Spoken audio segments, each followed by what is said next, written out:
Hello guys, good noon. May today's video, i-share ko lang no ang itong gin ano ko nakaraan, gin post ko. Ito 'yon, ang overload ng isang compressor. Matatagpuan yan dito sa mga bagong labas ng compressors dito sa loob.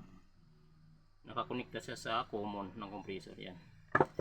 Ay test na continuity test lang tayo dyan, no? Yan. Guys, continuity test. Bago test natin 'to.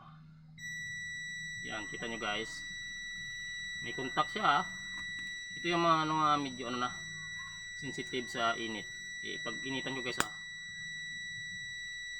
yon, nawala. Ito guys, pag hindi mo to ginalaw, hindi to magbalik kahit malamig na siya. Yan. Pero kung sa oras na galawin natin yan, yan, kita nyo. Ginalaw ko, nag-contact sa uli. Yan lang guys.